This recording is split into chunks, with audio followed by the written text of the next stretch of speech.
नमस्कार दोस्तों, आप देख रहे हैं लाइव हिंदुस्तान चर्चा। मैं जजबीर आप सबका इस्तकबाल करता हूं और आज हम चर्चा करेंगे पंजाब कैबिनेट की अहम बैठक में लिए गए अहम फैसलों को लेकर। है पंजाब के सीएम सरदार भगवंत सिंह मान ने मंत्रिमंडल की अहम मीटिंग बुलाई, जिसमें ये फैसला लिया गया कि मानसून सत्र जो है 2 और 3 और 4 तारीख को जो है 3 दिन का जो है वो रखा गया। उसके साथ साथ कई ऐसे बड़े फैसले लिए गए, जिसमें से एनओसी को लेकर एक बड़ा फैसला था। उसके साथ साथ दूसरा फैसला था फायर सेफ्टी एक्ट संशोधन को लेकर था। इस तमाम मुद्दे को लेकर विशेष चर्चा है और इस चर्चा में विशेष पैनल हमारे साथ है। इस पैनल में हमारे साथ में आम आदमी पार्टी से हमारे साथ में कुलविंदर सिंह बराड़ हमारे साथ है, और भाजपा से हमारे साथ में मैडम मीना तंद्रेज हमारे साथ है, और एडवोकेट महेंद्र गुप्ता जी हमारे साथ है। आप सभी मेहमानों का इस चर्चा में जुड़ने के लिए धन्यवाद है।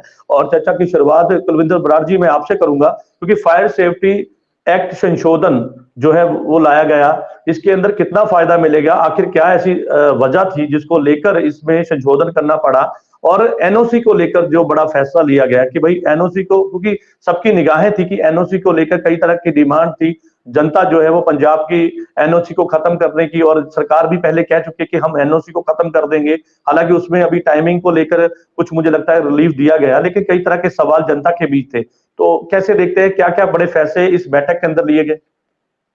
जजबीर जी, जो पिछले दिनी कैबिनेट की मीटिंग हुई है, बहुत बड़े फैसले लिए गए। जैसे आपने बताया, फायर सेफ्टी एंड एमरजेंसी 100वां बिल 2024 को मंजूरी दी गई है, जिसकी बहुत ज्यादा जरूरत थी। अब पीछे देखते हैं, काफी न्यूज आती है जहां पर कहीं पर आग लग जाती है, वहां पर फायर ब्रिगेड नहीं पहुंचती समय पे। और एक पीछे से वीडियो भी वायरल हुई थी काफी, जहां पर एक पुलिस मुलाजिम था जो बोल रहा था कि 5 घंटे हो गए आग लगी को, बहुत मेजर फायर है वहां पर ये इस पे काबू नहीं पाया जा रहा, मैं काफी देर से यहाँ पर रुका हूँ। सो ऐसी समस्याएं जो शहर में सी, वहां पर भी आ रही था, जो गांव में भी आ रही सी। इसीलिए पंजाब सरकार ने पिछली कैबिनेट के विच इस बिल को लेकर आए है, और अगली जो अपना सेशन होना है, मानसून सेशन, वहां पर इसको बिल को, यानी कि अंतिम मोहर लगनी बाकी है। जब मॉनसून का विशेष सत्र होगा तो उसमें इन बिलों को जो है वो पास किया जाएगा, अंतिम तौर पर रस्मी तौर पर बोल दिया जाए कि इस पर मोहर लगेगी। और इसके साथ ही जो एनओसी की मैं समझता हूं कि बहुत जरूरत थी आज पंजाब के लोगों को, और काफी रजिस्ट्रियां सी जो रुकी पड़ी थी, और इसके लिए एनओसी की शर्त है जो, वो भी पंजाब सरकार ने हटा दी। और इसके साथ काफी फायदा होगा जो किसान भाई है, जो शहर में काफी प्लॉट है जिनकी रजिस्ट्री काफी समय से रुकी पड़ी है, और इस शर्त हटाने से वो सभी रजिस्ट्री है जो बड़े जल्दी होएगी। चलिए ठीक है, आप कह रहे हैं कि बड़े फैसले हैं और सीधे तौर पर पंजाब के लोगों को रिलीफ मिलेगा, और एक अच्छे फैसले आप बता रहे हैं। चलिए भाजपा से मीना तंद्रेज हमारे साथ है, उनका रुख कर लेते हैं। मैडम, कैसे देखते हैं पंजाब सरकार के इस फैसले को? एक तरफ फायर सिक्योरिटी एक्ट में संशोधन कर दिया गया, वो कहते हैं कि बेहतरी के लिए हमने ये कदम उठाए हैं। पंजाब कैबिनेट की बैठक में ये बड़े फैसले लिए गए, जिसमें एनओसी को लेकर भी फैसला लिया गया, क्या कहेंगे? जसबीर सिंह जी, आपका बहुत बहुत धन्यवाद। देखिए कि ये जो एक्ट है, the Punjab fire safety and emergency service जो एक्ट था, ये 2012 का एक्ट है, जिसमें इन्होंने अभी कुछ अमेंडमेंट्स करी हैं। तो बात पर यहाँ पर ये बड़े अपनी पीठ थपथपा रहे हैं कि भाई हमने जो है इसमें एनओसी का एक, शायद इन्होंने रिगार्डिंग जमीन की रजिस्ट्री की एनओसी की बात करी है। एक संशोधन जो है इन्होंने इस एक्ट के अंदर जो भी है, फायर एक्ट सेफ्टी एक्ट के अंदर संशोधन किया है, जहां पर इन्होंने जो है तो किसी भी बिल्डिंग के जो टर्म्स एंड कंडीशंस होते हैं फॉर द फायर सेफ्टी का है, कि हर बिल्डिंग के लिए, हर कोई भी कमर्शियल बिल्डिंग है या ऑफिस है, उसके लिए जो है फायर सेफ्टी की तरफ से एनओसी लेना जो है मैंडेटरी होता है। पर इन्होंने जो है वो हर साल जो है वो लेना होता था, हर साल उसकी रिवाइव करना होता था कि चेक कर करके भी कोई कमी तो नहीं है। पर इन्होंने जो है उसका 3 साल का वो कर दिया कि भी 1 साल से जो है, हम 3 साल के बाद ही जो है मैंडेटरी होगा कि आपने जो एनओसी लेना। पर आप ये देखिए जसबीर सिंह जी, पिछले सालों में जो है पंजाब में ड्यू टू जो है इलेक्ट्रिसिटी ओवरलोड हो गया, या काफी सारे कारणों की वजह से जो है, चाहे वो बिल्डिंग की सेफ्टी ना होने के कारण, या जो फायर सेफ्टी के जो नॉर्म्स है, गाइडलाइंस है, उसको ना फॉलो करने के कारण जो है काफी सारी जो है फायर ट्रेजेडीज हुई है। चाहे हम वो लुधियाना का इंसिडेंट ले ले, जहां पर एक टेक्सटाइल इंडस्ट्री में जो है 3 लेबर्स की जो है ड्यू टू फायर जो है वो नहीं, डेथ सीधे तौर पर जानकारी, क्या इससे फायदा मिलेगा या नुकसान होगा? जसवीर सिंह जी देखो, ये कोई मुझे नहीं समझ आया कि इस इश्यू के ऊपर आपने डिबेट क्यों रखी है। दिस इज नॉट अ कोई पॉलिटिकल इशू नहीं है, ये एक प्रोसेस है। आपको लगा कि आपने अमेंडमेंट करना है, आपने कर दिया। अभी तो इसके ऊपर चर्चा भी नहीं हुई विधानसभा में, ठीक है। और वैसे भी इनकी मेजोरिटी चर्चा करेगा तब भी ये नहीं सुनेंगे। इन्होंने धक्के से जो पास कराई लिया। पर बात जो दूसरी बात ये कह रहे हैं, वो बड़ा वो कह रहे हैं कि भाई रजिस्ट्री करने में बड़ी तकलीफ होती थी। वो नवंबर तक शायद ये कह रहे हैं कि भाई हमने जो है जुलाई तक की सीएलटी हुई, उनकी एनओसी जो है हमने, इन्होंने कह दी कि एनओसी की जरूरत नहीं है, पर फर्दर जो होगी। पर आप ये देखें, यदि लोगों को परेशानी झेलनी पड़ी वो भी इनकी वजह से। यदि एनओसी भी कंपल्शन करी थी, वो आम आदमी पार्टी की सरकार ने कंपल्सरी करी थी। ठीक है, बिल्कुल ठीक है। वापस मैडम परेशान होगी, त्राही होगी, तो मजबूरी में जो है लोगों की वजह से जो है। और ये सारे के सारे चेंजेस मेरे ख्याल से जो ये प्रॉपर्टी केस में इन्होंने एनओसी का किया, ये हरियाणा के इलेक्शन को लेकर का नहीं, तो उनके चलिए ठीक है, वापस मैं आपके पास आऊंगा। ठीक है मैडम ठीक है, आपकी बात आ गई, मैं वापस आपके पास आऊंगा, क्योंकि ये लोगों से जुड़ा हुआ अहम फैसले लिए गए हैं। सीधे तौर पर लोगों को इसका क्या असर है, क्योंकि एनओसी को लेकर भी लोग लगातार ये डिमांड कर रहे थे कि उसको खत्म कर दिया जाए। हालांकि इसी मुद्दे को लेकर ही हमने रखा है कि लोगों को कितना फायदा मिलेगा। चलिए, एडवोकेट हमारे साथ में महेंद्र गुप्ता जी हमारे साथ हैं, उनका रुख कर लेते हैं। गुप्ता साहब क्या कहेंगे, क्योंकि रजिस्ट्री को आप अच्छी तरह डील करते हैं, आपका डिपार्टमेंट है, क्योंकि रजिस्ट्री और तमाम इस दायरे के साथ में आपका बहुत जो है वो लेन देन होता है। तो ऐसे में सीधे तौर पर एनओसी खत्म करना एक फैसला, उससे कितना फायदा मिलेगा? सरकार एक तरफ तो इसको एनवायरमेंट के साथ में जोड़ के देख रही है, वो कह रही कि जिस तरह से इलीगल प्रॉपर्टी, इलीगल जो कॉलोनीज है उसको डेवलप किया जाता है, पर्यावरण को नुकसान पहुंचता है, पेड़ काटे जाते हैं, वो कहते हैं कि उस पर भी हमने। लेकिन सीधे तौर पे क्या, क्योंकि ये जब खत्म करने की बात हुई, ये आज से नहीं, बड़े लंबे समय से डिमांड थी लोगों की कि एनओसी खत्म कर देनी चाहिए, नहीं होनी चाहिए। लेकिन ऐसे में अब सरकार देर आए दुरुस्त आए, कहीं ना कहीं उसकी शुरुआत हो चुकी है। क्या कहेंगे, कितना फायदा मिलेगा लोगों को? देखो जी, सरकार का जो फैसला है, इससे लोगों को फायदा तो मिलेगा, लेकिन मिलेगा तब जब ये पॉलिसी सही तरीके से लागू होगी। ठीक है, अभी कैबिनेट ने पूरी तरीके से फैसले को अंतिम रूप नहीं दिया है। हेलो जी, ठीक है। एक्चुअली एनओसी की जरूरत क्यों पड़ती है, सबसे पहले ये सोचने की बात है। एक्चुअली क्या होता है, जो कॉलोनाइजर होते हैं, डेवलपर होते हैं, वो एक्चुअली अपनी कॉलोनी को अप्रूव करवाने के लिए जो प्रोजेक्ट तैयार करते हैं ना, उनका असली रूप बाद में चेंज हो जाता है। जब वो अलग अलग प्लाट की एनओसी लेते हैं, इसका मतलब है कि उनका प्रोजेक्ट मंजूर नहीं है। जो अलग अलग प्लाट की एनओसी लेते हैं ना, उसमें वो प्लाट के रास्ते खा जाते हैं, पार्क खा जाते हैं। मतलब जब एनओसी अलग अलग है ना, ये तो नई कॉलोनियां काटने वालों की पॉलिसी पर लागू हुआ था। पुड्डा एक्ट जब लागू हुआ था ना, तो उसमें ये कहा गया था भी कहीं भी इलीगल कॉलोनी की रजिस्ट्रियां नहीं होंगी। लेकिन जो इलाके ऐसे हैं, जैसे अमृतसर से मैं बिलोंग करता हूँ, अमृतसर में Islamabad area, Putlighar area, Hussainpura area, शहरी इलाके जो पाकिस्तान के समय से बने हुए हैं, उनकी भी रजिस्ट्री कोई करवाता है, उसकी भी एनओसी मांग लेते हैं अधिकारी। अफसर लॉबी इतनी हैवी है, जहां एनओसी की पॉलिसी जरूरत नहीं है वहां भी एनओसी मांग लेते हैं। जहां पर सरकार ने खुद सीवरेज, वाटर सप्लाई, बिजली की सप्लाई, सड़कें, सब कुछ सुविधा उपलब्ध करवाई होती है, अगर वो इलीगल हैं तो उनके सड़कें कैसे बन गई, सीवरेज कैसे डल गया, समझेगी नहीं। जहां एनओसी पॉलिसी लागू नहीं है वहां एनओसी नहीं मांगनी चाहिए थी। लेकिन दुख की बात यह है कि वहां भी अधिकारी जो थे एनओसी मांगते हैं। ठीक है, एनओसी पॉलिसी वहां पर लागू होनी थी जहां एग्रीकल्चर लैंड जो है उनकी प्लॉटिंग काटते हैं, वहां के लिए मतलब प्रोजेक्ट मंजूर कराने या कॉलोनी पास कराने या एनओसी लेनी। लेकिन दुख की बात यह है कि जो पुराने इलाके बसे हुए हैं, जहां लोगों की रहच हो, वहां एनओसी किस बात की मांगी जाती है। दुख, लोगों का गुस्सा इस बात पर ज्यादा है। अगर लोग कोई अपना एक छोटा सा हिस्सा बेचना चाहते हैं, उसकी भी एनओसी लेके आओ। अगर कोई अपना कोई फ्लोर बेचता है, उसकी एनओसी लेकर, मतलब एनओसी के चक्कर में दुनिया को, सारे लोगों को शदाई कर दिया इन्होंने। एनओसी पॉलिसी, पुड्डा एक्ट को स्टडी करो, समझ नहीं वो उसमें क्या है भी नई कॉलोनियां काटने वालों के लिए ये पॉलिसी लागू हुई थी, ना कि पुराने इलाकों पे पॉलिसी लागू गई। और पुराने इलाकों को एग्जाम्प्ट किया जाना चाहिए। कॉलोनीज के लिए ये जो थे एनओसी बनाई गई थी, लेकिन सीधे तौर पर इसका असर हम लोगों पर पड़ गया, क्योंकि जब सबको ही एनओसी लेनी पड़ गई तो लोगों को जो है रजिस्ट्री करवाने के लिए प्रॉपर्टी के जितने काम थे, लोगों ने पुराने घर अपने बनाने थे, तो उसको लेकर कहीं तरह की मुसीबतें जो है आम जनता को झेलनी पड़ी।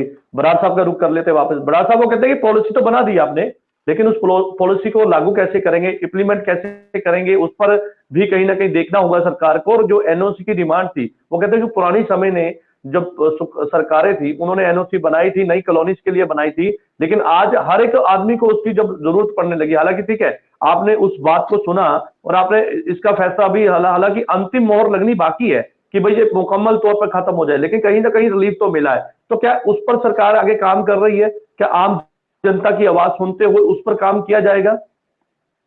बिल्कुल जजवीर जी, काम चल रहा है और काम इस पे करना जरूरी भी था, क्योंकि काफी प्रॉपर्टीज एहो जी पड़ी थी शहर में जो एनओसी की वजह से रुकी पड़ी थी। बहुत परेशान थे, जो कचहरियों में इतना रश हो रहा था, लोग परेशान थे, एनओसी मिल नहीं रही थी, प्लाट की जो रजिस्ट्री है हो नहीं रही थी। इसलिए पंजाब सरकार ने यह फैसला किया है कि जिन लोगों की प्रॉपर्टी रुकी पड़ी है, प्लॉट रुके पड़े हैं, उनके लिए एक बार ये शर्त है जो कैंसिल कर दी। और ये शर्त लगाई कैसे थी जजबीर? ये शर्त इसलिए लगाई थी जो इनलीगल प्रॉपर्टी थी, जो इधर उधर बिक रही थी, और इसके अलावा जो मनी लॉन्ड्रिंग थी वो बहुत ज्यादा हो रही थी, इसके लिए ये एनओसी की शर्त लगाई थी। लेकिन आज जो जिन लोगों ने पहले प्लाट लिए थे वो इस तरह फंस गए थे, उनकी रजिस्ट्री नहीं हो रही थी आगे, बहुत ज्यादा रश बज रहा था, सरकार के पास पहुंच रहे थे लोग ये शिकायतें लेके कि हमारी जो प्रॉपर्टी है वो रुकी पड़ी है एनओसी की वजह से। इसलिए पंजाब सरकार ने ये बड़ा फैसला लिया है और एनओसी की शर्त एक बार खत्म कर दी है। और मैं मीना जी को तो बेनती करूंगा, इन्होंने तो अब जितना मर्जी बड़ा फैसला पंजाब सरकार कर दे, इन्होंने तो विरोध ही करना होता है। पहले यही कहते थे कि एनओसी की शर्त खत्म क्यों नहीं कर रहे, लोग ये मांग कर रहे हैं, आज ये खत्म कर दी, आज भी ये सवाल खड़े कर रहे हैं। तो इसलिए मैं तो समझूंगा कि बहुत बड़ा फैसला लिया है पंजाब सरकार ने और काफी राहत मिलेगी। जी चलिए ठीक है, आप कह रहे हैं कि काफी राहत मिलेगी, क्योंकि जब कोई नई पॉलिसी आती है वो जनता तक पहुंचनी बहुत जरूरी होती है, उसका फायदा हो या नुकसान हो तो वो मीडिया के माध्यम से भी लोगों तक पहुंचती है, ताकि लोग उसका किस तरह से इस्तेमाल करें, या उनको फायदा होना है या नुकसान होना है तो उनको पूरी तरह की जानकारी रहे। मीना जी का वापस शुरू करते हैं। मैडम, वो कहते हैं कि आप विरोध तो आपने करना है, वो कहते हैं कि हम कुछ भी अच्छा लेके आते हैं लेकिन आप विरोध करेंगे, हालांकि वो कहते हैं कि तथ्य के आधार पे बात कीजिए, डिमांड थी, जनता की डिमांड थी तो हमने उस पर काम किया है, इसी के चलते आज हमने ये फैसला लिया। अंतिम मोहर लग जाएगी जब मॉनसून सत्र का इजलास होगा तो उसमें मोहर भी लग जाएगी। जसबीर सिंह जी, कुलविंदर सिंह जी यदि तथ्य के ऊपर बात करने की बात कर रहे हैं तो मैं इनसे जरूर कहना चाहूंगी, गुप्ता जी भी यहाँ बैठे हैं, इनको भी पता होगा कि किस तरह से जो है नीचे जो रजिस्ट्रार ऑफिसेस हैं तहसील में है, वहां पर चाहे एनओसी रखें चाहे एनओसी ना रखें, जितने भी सब रजिस्ट्रार्स हैं या नीचे जितना भी स्टाफ है, ये मनी लॉन्ड्रिंग की बात कर रहे थे। करप्शन जो है नीचे जड़ तक पहुंच चुका है। कोई सेल डीड जो है बिना रिश्वत के, बिना परसेंटेज दिए कोई सेल डीड नहीं होती। हर सेल डीड के ऊपर, चाहे वो 1 मरले की प्रॉपर्टी है, चाहे वो 10 मरले की है, चाहे वो किनार की है, चाहे एकड़ की, हर इसके ऊपर जो है पर मरला रेट फिक्स है। यदि किसी ने सेल डीड कराना है तो उसको जो है अंडर टेबल पैसे देने पड़ेंगे, तभी वो जो है सेल डीड जो है वो वहां पर रजिस्टर्ड होती है। आप मनी लॉन्ड्रिंग की बात कर रहे हो, यदि आपने काम कर रहा है तो इस भ्रष्ट व्यवस्था के ऊपर काम करें जो आपकी सरकार के आने के बाद भ्रष्ट व्यवस्था जो है वो लागू हो चुकी है। आप एनओसी की बात कर रहे हैं, गुप्ता जी ने बहुत अच्छी बात करी, अपना कॉलोनीज थी, आप उसको रेगुलराइज कर रहे हो। देखो, या तो वो एनओसी की बात करते हैं कि कोई अपनी एंसेस्ट्रल प्रॉपर्टी छोटी मोटी छोटा प्लॉट बेच रहा है, या कोई मरले की जगह बेच रहा है, या कोई अपना विरासत उसके नाम पर हो रही है, या कोई अपने किसी पेरेंट्स की तरफ से किसी ब्लड रिलेशन में जो उसके नाम पे ट्रांसफर डीड हो रही है, तो उसमें एनओसी की जरूरत नहीं है। पर आपने हर चीज के ऊपर से यदि एनओसी हटा देंगे तो ये अनरेगुलर जितनी भी कॉलोनीज है वो तो मतलब मशरूम की तरह पंजाब के अंदर बढ़ जाएगी। आप हर जगह जाकर देखिए, आजकल देखिए आप कुर्सी लगाकर जो है जो एग्रीकल्चर लैंड्स है वहां पर जो है धड़ाधड़ जो है प्लॉटिंग हो रही है। तो उसका क्या मतलब, जब उसका रिजल्ट क्या निकले, आप बिना सोचे समझे जो है, बहुत अहम सवाल है जो आपने उठाया मैडम। ठीक है मैडम, मुझे लगता है कि इस पर उनका जवाब लेना बहुत जरूरी है, क्योंकि बहुत अहम सवाल आपने उठाया है। बराड़ साहब इसका जवाब क्या देंगे, क्योंकि ये बात बिल्कुल यहीं पे खत्म नहीं होती है कि जिस तरह से आपने एनओसी खत्म कर दी, इलीगल जो वाकई में जो माफिया है, जो प्रॉपर्टी माफिया, जो बड़े पैमाने पर इलीगल प्रॉपर्टी काटते हैं, तो उनकी आसानी होगी। आप पर्यावरण की बात करते हैं तो उस समय भी वहां पे खत्म होगा। तो आजकल गांव गांव के बाहर देखा जाए तो वहां से भी जो है वो मेन रोड पे जो होती है वहां पे कॉलोनी काट दी जाती है। तो आपको लगता नहीं कि उसको बढ़ावा मिलेगा? आपने ठीक है खत्म की, लेकिन उस पर कुछ ऐसी पाबंदी तो लगाते कि, लेकिन वो कहते कि विरोध नहीं वो कर रहे, लेकिन उन्होंने जो सवाल उठाया वो बहुत वैलिड है। जजवीर जी, मीना जी बहुत जल्दी कर रहे हैं। मैं समझता हूं कि इस पर प्रॉपर जो कानून है वो बनाया जाएगा। किस तरह से होगा, इतनी जल्दी करने की जरूरत नहीं। एक बार तो मैं ये बता रहा हूँ कि जो जिनकी प्रॉपर्टी मीना जी एक मिनट मेरी बात सुन लीजिए। जिनकी प्रॉपर्टी फंसी पड़ी थी, जिन्होंने पिछले 10-10 साल से एग्रीमेंट किए थे लेकिन उनकी रजिस्ट्री नहीं हो रही थी एनओसी की वजह से, उनके लिए एक राहत दिया है। लेकिन प्रॉपर कानून इस पे बनाया जाएगा। जैसे मान साहब ने पीछे जो अस्टाम था उसका भी कलर जो कॉलोनी वास्ते ग्रीन रखा था। सो इस तरह का काफी प्रोसीजर अभी तक रहता है, जो आगे आप देखना अच्छा प्रोसीजर बनाया जाएगा, जिसके साथ कोई मनी लॉन्ड्रिंग भी नहीं होगी और जो इनलीगल प्रॉपर्टी जो कॉलोनीज है वो भी नहीं कटी जाएगी। और जो आम लोग है जिन्होंने अपनी बजट से 1 प्लाट खरीदा, 2 प्लाट खरीदे, लेकिन वो इन शर्तों के लिए फंस जाता है, उनको भी राहत मिलेगी। थोड़ा समय जरूर दीजिए, ये सभी हल होंगे। अच्छा बराड़ साहब, ठीक है, बिल्कुल बराड़ साहब, बिल्कुल आपने कहा कि अभी पॉलिसी बनानी है, उसको इंप्लीमेंट कैसे होगा, तमाम चीजें हैं, उस पर चर्चा होगी। गुप्ता जी का वापस शुरू कर लेते हैं।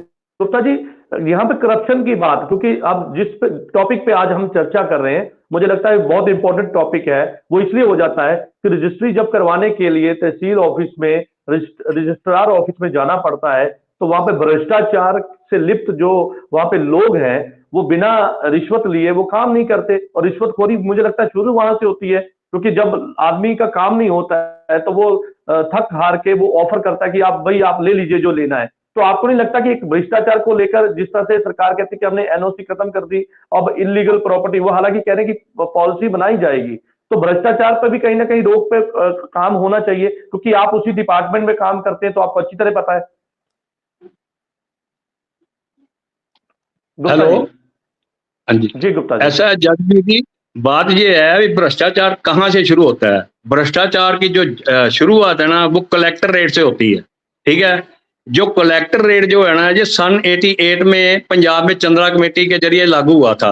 उसमें उसको किसी ने चैलेंज किया था भी कलेक्टर रेट जो है वो सूटेबल नहीं है, क्योंकि हर प्रॉपर्टी की वैल्यू उसकी सिचुएशन के मुताबिक होती है। कोई 2 साइड ओपन होता है, कोई 3 साइड ओपन होता है, लेकिन ये जबरदस्ती कलेक्टर रेट जो है सारे देश में लागू करवा दिए गए हैं।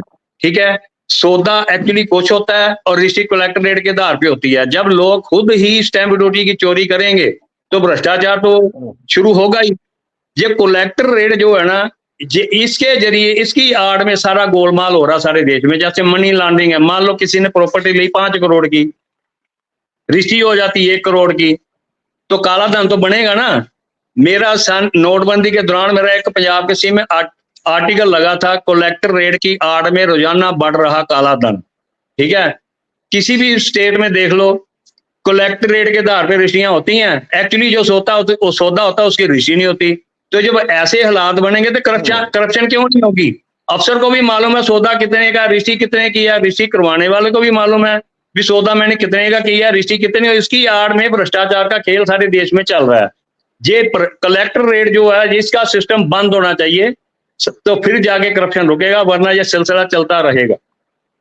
तो गुप्ता जी, जो एनओसी खत्म करने का सरकार का फैसला, हालांकि बराड़ साहब कहते हैं कि हम उस पर पॉलिसी बनाएंगे, पूरा एक उस पर इंफ्रास्ट्रक्चर खड़ा करेंगे, उसको ऐसा एक पॉलिसी का रूप अख्तियार करेंगे ताकि भ्रष्टाचार ना हो। लेकिन ऐसे में अगर ये बिल्कुल मुकम्मल तौर पर खत्म होती है तो क्या इलीगल जो कॉलोनीज हैं वो आपको नहीं लगता और ज्यादा बढ़ेंगी? जो प्रॉपर्टी माफिया है वो और ज्यादा बढ़े फूलेगा? नहीं, इसमें कोई संदेह नहीं। मैं आपको पहले ही बता चुका हूं, जैसे कई कॉलोनियां काटने वाले हैं, वो जब अपना लाइसेंस लेते हैं ना तो अपना प्रोजेक्ट किसी ए स्टाइल में पेश करते हैं। जब उनको कोर्सपोंडेंस हो जाती है तो फिर वो अपना प्राइवेट नक्शा तैयार कर देते हैं। जब प्राइवेट नक्शे के आधार पे प्लाट बेचने शुरू करते हैं तो उसकी अलग अलग प्लाट की एनओसी लेनी शुरू कर देते हैं। जब प्लाट की अलग अलग एनओसी लेते हैं ना, उसमें गोलमाल होता है। जिसका प्रोजेक्ट पूरा मंजूर होता है उसको अलग अलग प्लाट की एनओसी लेने की जरूरत नहीं पड़ती है। आज ये हालात बन गए हैं भी मतलब प्लाट जब बिकते हैं ना तो उसका खसरा नंबर एक्चुअली में कोई होता है और लिख कोई दिया जाता है। कहीं तो ऐसी रजिस्ट्रियां देखी 100, 150, 200 गज का प्लाट होता है और खसरा नंबर 10, 10, 20, 20 लेके जाते हैं। मैं तो हैरान हूं, चाहे पुड्डा डिपार्टमेंट हो चाहे कारपोरेशन डिपार्टमेंट, ऐसे लोगों को कैसे एनओसी मिल जाती है?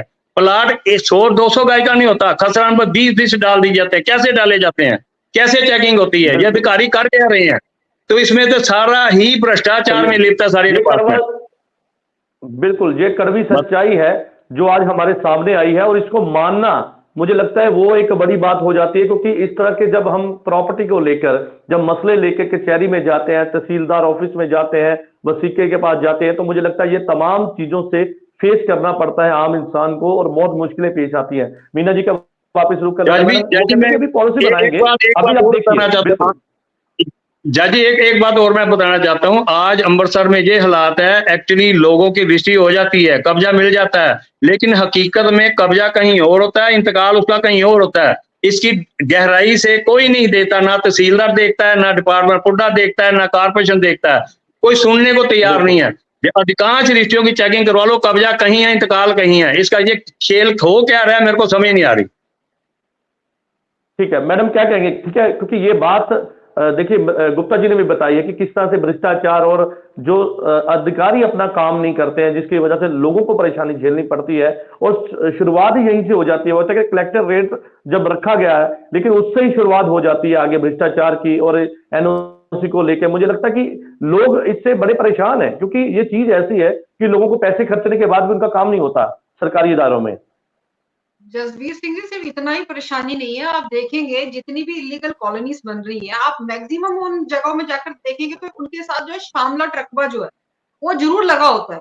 और या तो आप काफी सारे आप म्युनिसिपल कॉर्पोरेशंस में जाकर देख लें तो काफी सारी जो जमीनें जो हैं जो पहले ग्राम पंचायत में आती थी वो यदि म्युनिसिपल कॉर्पोरेशन में आ गई, इवन जो रेवेन्यू रिकॉर्ड्स में है वो शामलाट रकबे जो है वो म्युनिसिपल कॉर्पोरेशन के नाम पे चढ़े तक नहीं है। और इसी के आड़ में, शामलाट रकबे के आड़ में जो है काफी सारी इलीगल प्लॉटिंग्स में जो है बेचे तो जो है वो जो ओनरशिप लैंड जाती है, पर कब्जे जो है वो शामलाट रकबे के दे दिए जाते हैं। और मतलब ये सारी चीजें जो है किस चेक करना है? ये उस एरिया के पटवारी ने चेक करना है, गरदौर ने चेक करना है, तहसीलदार ने चेक करना है। पर भ्रष्टाचार इतना ज्यादा फैल गया, इतना ज्यादा फैल गया, वो कहते हैं कि भाई आप हमें पैसे दो, हम जैसा मर्जी आंखें बंद कर जो है वो कोई भी रजिस्ट्री करने के लिए तैयार है।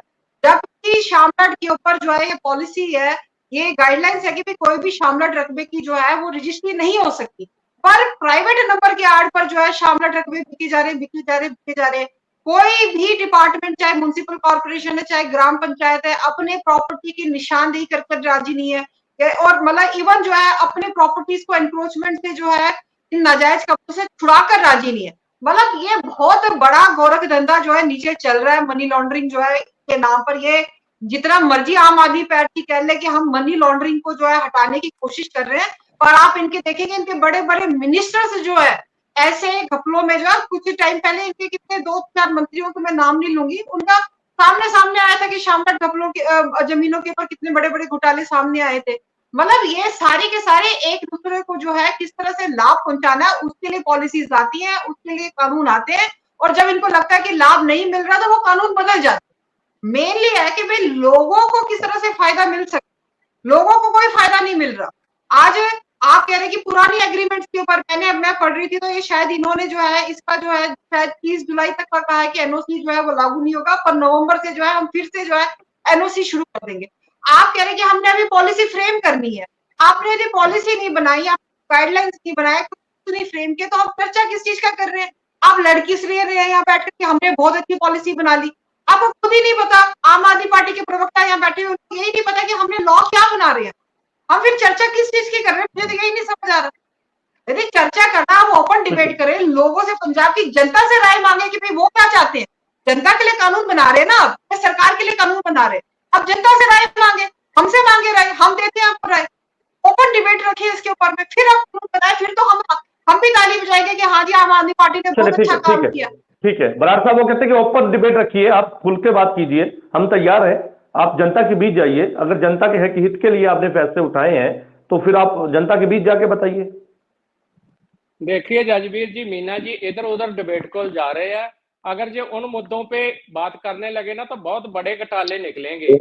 नीरव मोदी, ललित मोदी उधर उधर को घोटाले चले गए ना तो निकालो ना, डिबेट ना डिबेट आप आधा डरते क्यों घंटा घोटाले घंटा निकालने से? उधर को चली जाएगी। इतने बड़े बड़े करोड़ों के घोटाले किए हैं बीजेपी ने, और हम नहीं चाहते। हम चाहते हैं कि एनओसी पे फिर बात हो, आप भी इधर उधर मिनिस्टर ना है, जाए। लेकिन आपको पता है कि लेकिन घोटाले पर मैं- कानूनी कार्रवाई नहीं कर रहे उसके ऊपर, तो आप कानूनी कार्रवाई कौन रोक रहा है? करे आप। कानूनी कार्रवाई हमने थोड़ा करनी है। नीरव मोदी लेकर उसको 20,000 सरकार करोड़ ने लेकर करनी बाहर चला गया, उस पे हमने चलिए थोड़ा मुद्दे की बात कार्रवाई कीजिए करनी सर, है। मुद्दे की बात करेंगे, ठीक है। हाँ, क्या बात कर रहे हैं? गुप्ता जी ने बात की कलेक्टर रेट की, कितनी अच्छी बात की उन्होंने। उन्होंने बताया कि कलेक्टर रेट है जो बढ़ना चाहिए, जिसके साथ मनी लॉन्ड्रिंग होती है, घोटाले होते हैं। और पंजाब सरकार ने इस पे काम भी किया। पहले कम था कलेक्टर रेट, 6 लाख के करीब था। इधर जो एग्रीकल्चर लैंड थी उसका 9 लाख किया, फिर अब और उसका जो कलेक्टर रेट बढ़ाया है। तो पंजाब सरकार हर तरह से जहां पर करप्शन हो रही है उसको रोकने का हर प्रयास कर रही है। और इसके अलावा आज देख लो कितने तहसीलदार है, कितने पटवारी है, आज कैसे पकड़े जा रहे हैं जो रिश्वत लेते हैं। पहले सरकारें थी तब क्यों नहीं पकड़े जाते थे? तो इसलिए आम आदमी पार्टी की सरकार है जो वो लोगों को राहत देने के लिए नई नई पॉलिसीज भी बना रही है और रिश्वत रोकने के लिए भी बढ़िया काम कर रही है। लेकिन मीना जी ने तो विरोध करना है, ये तो घर से सोच के आई है कि हमने तो विरोध ही करना है, कितनी अच्छी मर्जी पॉलिसी ले। आज कितने लोग खज्जल खुआर हो रहे थे कचहरियों में, उनसे पूछे ना जो एनओसी की शर्त खत्म की है, कितना उनको रिलीफ महसूस हो रहा है, कितनी उनकी रजिस्ट्री रुकी पड़ी थी जो अब हो जाएगी, उनसे पूछ के। लेकिन आप आज भी हमारा खंडन कर रहे हैं, आज भी विरोध कर रहे हैं। तो ऐसा ना चलिए दागे ठीक कि है, विरोध ठीक है। ही करना है, अच्छी चीज की चलिए ऑपोजिशन का श्लाघा काम है करनी सर पड़ती है। विरोध करना, और जो आपने पॉलिसी बनाई है उसको अगर कहीं उसमें कमी है तो वो ऑपोजिशन ही है जो आपकी कमी को गिनाता है। गुप्ता जी का वापस रुख कर लेते हैं। गुप्ता जी, उन्होंने शामलाट की जमीन की बात की, वो कहते हैं कि एक ये भी पहलू है कि जो शामलाट हर एक पुरानी जो प्रॉपर्टी रहती है नाम लेता है, शामलाट में सबसे ज्यादा कहीं ना कहीं हेर फेर होता है, और जैसे आपने भी बताया कि खासा नंबर है, वैसे उन्होंने बताया कि शामलाट की जमीन को लेकर भी एक बड़ा कहीं ना कहीं ऐसा घोटाला जो है वो सामने आता है, लेकिन कार्रवाई नहीं होती है। जजवीर जी, इसमें कोई संदेह नहीं है। अमृतसर में से सारे पंजाब में बहुत सी शामलाट प्रॉपर्टी की लोग आज से 30-30, 40-40 साल पहले प्रॉपर्टी खरीद चुके हैं, मकान बना चुके हैं, ठीक है, रह चुके, वहां उनके आधार कार्ड बने हुए हैं। अगर वो रजिस्ट्री करने के लिए जाते हैं तो उनकी रजिस्ट्री नहीं होगी। अगर कोई अप्रोचेबल बंदा जाएगा उनकी पर्दे पीछे रजिस्ट्री भी हो जाती है, आज भी हो जाती है, ठीक है। ये खेल चल रहे हैं, इसमें कोई संदेह नहीं है। होना तो ये चाहिए जिनकी रजिस्ट्री हो चुकी है ना, उनकी रजिस्ट्री आगे भी होनी चाहिए, क्योंकि उनका आधार कार्ड भी वहां बना हुआ है, उनका कनेक्शन बिजली वहां लगा हुआ है, सीवरेज का कनेक्शन पड़ा हुआ है, वाटर सप्लाई का कनेक्शन लगा, लेकिन उनकी रजिस्ट्री नहीं होगी क्योंकि उनकी अप्रोच नहीं होगी। लेकिन कोई सुनेगा तो फिर ना, अगर कोई अप्रोचेबल बंदा चले जाएगा ना तो उसकी रजिस्ट्री हो जाती है। अगर किसी की अप्रोच नहीं है तो रजिस्ट्री नहीं होगी। सवाल है जिनकी रजिस्ट्रियां हो चुकी हैं उनको क्यों खराब किया जाता है? उनके लिए सरकार को पॉलिसी लाए, उनको तो एग्जम्प्ट करे उन शामलाट से। उनके कब्जे भी हैं, मकान बने हुए हैं, 2-2 मंजिल बने हुए हैं, लेकिन रजिस्ट्री नहीं होगी। ये क्या है? पहले रजिस्ट्री हुई क्यों? अगर हुई है तो उसको आगे बेचने का अधिकार भी हो। इस पे कुलविंदर जी से मशवरा पूछिए भी, इसका कोई समाधान होगा कि नहीं होगा? जिनकी रजिस्ट्रियां हो चुकी हैं, कब्जे हैं, उनकी रजिस्ट्री आगे क्यों नहीं होती? कुलविंदर जी, मेरा सवाल है। बिल्कुल गुप्ता जी, उन पे रजिस्ट्री भी होगी। और मैं ये यहाँ पर ये भी बात करनी चाहूंगा, जिन्होंने नजायज कब्जे किए थे, जो शामलाट की जमीन थी, वो उनको भी पंजाब सरकार ने लगभग 9,000 एकड़ जो जमीन थी वो भी छड़वाई है। और इसके अलावा जहां पर घर बने थे, लोग रह रहे थे, उनको भी रिलीफ दिया है। उनकी जो लाल लकीर में थे उनको रजिस्ट्री का हक दिया है कि वो रजिस्ट्री करा लेंगे, और जल्दी उनकी रजिस्ट्री भी होगी। और ये एक, हाँ जी जजबीर जी। कुलविंदर जी, बात यह है कि हकीकत ये नहीं है। आज किसी भी तहसील में चले जाओ, अगर रजिस्ट्री के जरिए किसकी मालकी है, उसका इंतकाल में नाम भी है, चाहे काबिज के तौर पे है, ठीक है, तो उसकी रजिस्ट्री आसानी से नहीं होती भाई, आज भी नहीं होती। इसका ध्यान सरकार को इस पर जाना चाहिए। अगर गुप्ता जी ये गलत तरीके से किसी ने रजिस्ट्री कराई है, इंतकाल चढ़वाया है, नहीं, सालों से है, 40 साल पहले की रजिस्ट्री नहीं है। ऐसा होता है ना, हमने भी काफी, हमारे पास भी मसले आए हैं। पहले क्या होता था, पहले कोई शर्त नहीं होती थी, एनओसी की नहीं होती थी। लोग क्या करते थे, एक गलगां वाला था जगह होती थी जो, उनको भी रजिस्ट्री करवा के एक प्लाट में दो लोग कब्जे कर लेते थे। वो उसकी जो प्रॉब्लम्स है वो लोगों को आ रही है, इसीलिए एनओसी की शर्त लगाई। ठीक है, लेकिन आज ये देख कर लोगों की जो समस्या थी, चलिए एनओसी की शर्त इसीलिए लगाई थी, लेकिन एनओसी मुझे लगता है कि जब अकाली भाजपा का राज था उस समय एनओसी का प्राविधान लाया गया था, और उसके बाद इसको आगे कैप्टन सरकार रही, उसके बाद अब आम आदमी पार्टी की सरकार है।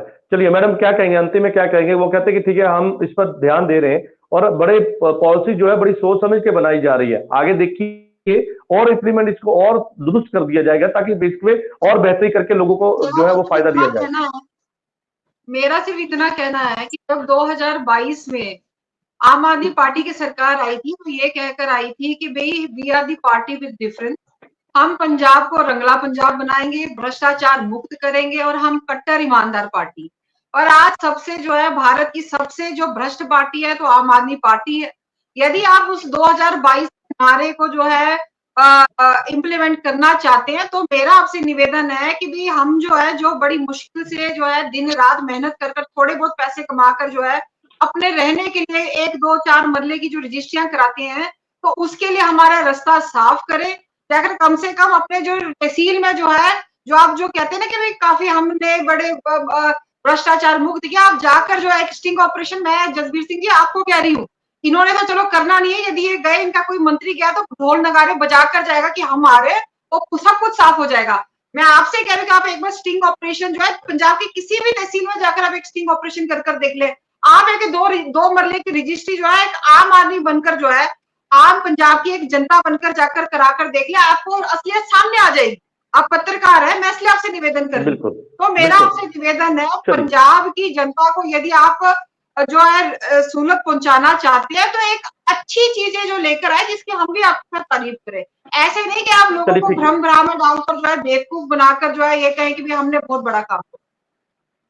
चलिए ठीक है, बहुत अच्छी बात आपने कही, क्योंकि आज की जो चर्चा थी वो जो है फायर सेफ्टी एक्ट के संशोधन को लेकर थी, लेकिन मुझे लगता है कि एनओसी के जो सबसे इंपॉर्टेंट मुद्दा था, जब उस पर चर्चा हुई तो मुझे लगता था कि लोगों से जुड़ा हुआ जो अहम मुद्दा था इस पर चर्चा होनी बहुत लाजमी थी। हालांकि शुरुआत हमने कहीं और से की, लेकिन ऐसे में सीधे तौर पर जो एनओसी को लेकर आज चर्चा हुई है बहुत इंपॉर्टेंट है, क्योंकि लोगों से जुड़ा हुआ जो मुद्दा है, लोगों को काफी मुश्किलें पेश आती है। लेकिन सरकार ने जिस तरह से एनओसी को खत्म करने का, हालांकि ये अभी कहा है कि हम नवंबर तक का समय दे दिया गया, उसके बाद आगे सोचा जाएगा कि इस पर जो है इसको खत्म करना। हालांकि सरकार ये कहती है कि हम इसको खत्म कर देंगे, और जिस तरह से अब जो है मॉनसून सत्र का जो है वो सरकार ने 3 दिन का ऐलान किया है, उसमें इस पर कहीं ना कहीं बात भी होगी। लेकिन सीधे तौर पर पंजाब के लोग जब तहसील ऑफिस में जाते हैं तो वहां से कहीं ना कहीं भ्रष्टाचार से लिप्त जो अधिकारी हैं उन पर जब लोग अपने काम के लिए उनके पास जाते हैं तो कहीं ना कहीं उनको काफी मुश्किलें पेश आती हैं। अब देखना होगा कि सरकार एनओसी को लेकर क्या नई पॉलिसी लेके आती है, क्या मुकम्मल तौर पर खत्म कर दिया जाएगा जैसे सरकार ने कहा है कि हम खत्म कर देंगे, लेकिन आने वाले समय में देखा जाएगा कि सरकार इसको खत्म करती है और लोगों को इससे कितना फायदा मिलता है, ये आने वाले समय के गर्भ में है। आप सभी मेहमानों का इस चर्चा में जुड़ने के लिए धन्यवाद है। कल नई चर्चा में मैं आपके साथ फिर से जुड़ूंगा, तब तक के लिए दीजिए इजाजत, धन्यवाद।